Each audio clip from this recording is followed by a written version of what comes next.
नमस्कार दोस्तों, आज मैं सुनाऊंगी धर्मराज जी की कहानी। किसी गांव में एक बुढ़िया रहती थी।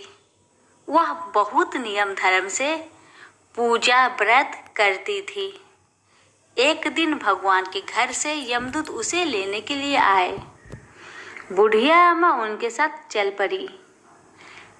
चलते चलते एक गहरी नदी आती है तो यमदूत बोलते हैं, मैया तुमने क्या गाय का दान किया है, गोदान किया है या नहीं किया है?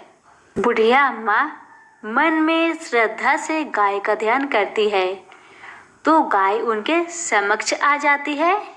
बुढ़िया अम्मा उस गाय की पूंछ पकड़कर नदी पार कर लेती है।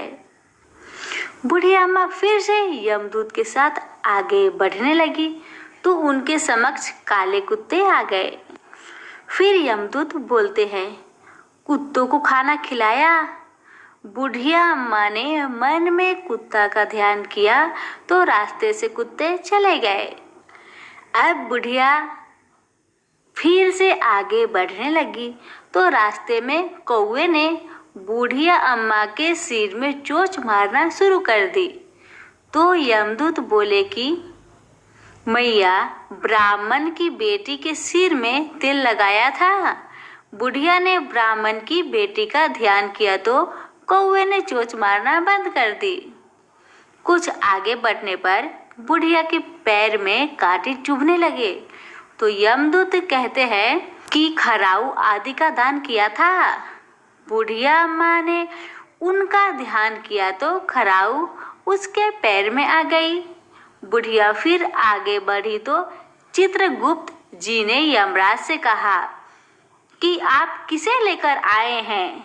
यमराज जी बोले कि बुढ़िया ने दान पुण्य तो बहुत किया है, लेकिन धर्मराज जी का कुछ नहीं किया है, इसलिए इसके लिए द्वार बंद है। सारी बात सुनने के बाद बुढ़िया मैया बोली कि आप मुझे सिर्फ 7 दिन के लिए जीवित कर दे, वापिस धरती पे भेज दे। मैं धर्मराज जी का व्रत और उद्यापन करके वापस आ जाऊंगी।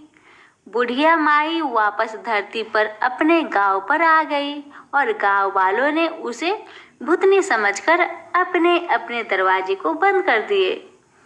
वह जब अपने घर गई तो उसके बहू बेटे भी दरवाजे को बंद कर दिए। बुढ़िया ने कहा कि मैं भूतनी नहीं हूँ, मैं तो धर्मराज जी की आज्ञा से वापस धरती पर 7 दिन के लिए आई हूँ। इन 7 दिन में धर्मराज जी का व्रत और उद्यापन करूंगी, जिससे मुझे परलोक में जगह मिलेगी। बुढ़िया की बातें से अवसस्त होकर बहू बेटे उसके लिए पूजा की सारी सामग्री एकत्रित करते हैं, लेकिन जब बुढ़िया कहानी कहती है तब वह हुकारा नहीं भरते, जिससे बुढ़िया फिर अपनी पड़ोसन कहानी सुनाती है और वह हुकारा भरती है। 7 दिन की पूजा व्रत व उद्यापन के बाद धर्मराज जी बुढ़िया को लेने विमान भेजते हैं। स्वर्ग का विमान देख के उसके बहू बेटों के साथ सारे गांव वाले भी स्वर्ग जाने को तैयार हो गए। बुढ़िया ने कहा कि तुम कहाँ तैयार हो रहे हो? मेरी कहानी तो केवल पड़ोसन ने ही सुनी, इसलिए वही सिर्फ साथ जाएगी। सारे गांव वाले बुढ़िया से धर्मराज जी की कहानी सुनाने का आग्रह करते हैं। तब बुढ़िया उन्हें कहानी सुना देती है। कहानी सुनने के बाद सारे ग्रामवासी विमान पर बैठकर स्वर्ग जाते हैं। तो धर्मराज जी कहते हैं, मैंने तो विमान केवल बुढ़िया को लाने भेजा था।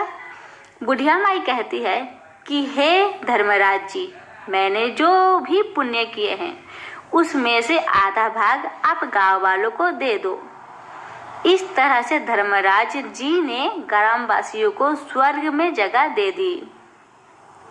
हे धर्मराज महाराज, जैसे आपने बुढ़िया के साथ सभी गांव वालों को स्वर्ग में जगह दी है, उसी तरह हमें भी स्वर्ग में जगह दीजिएगा।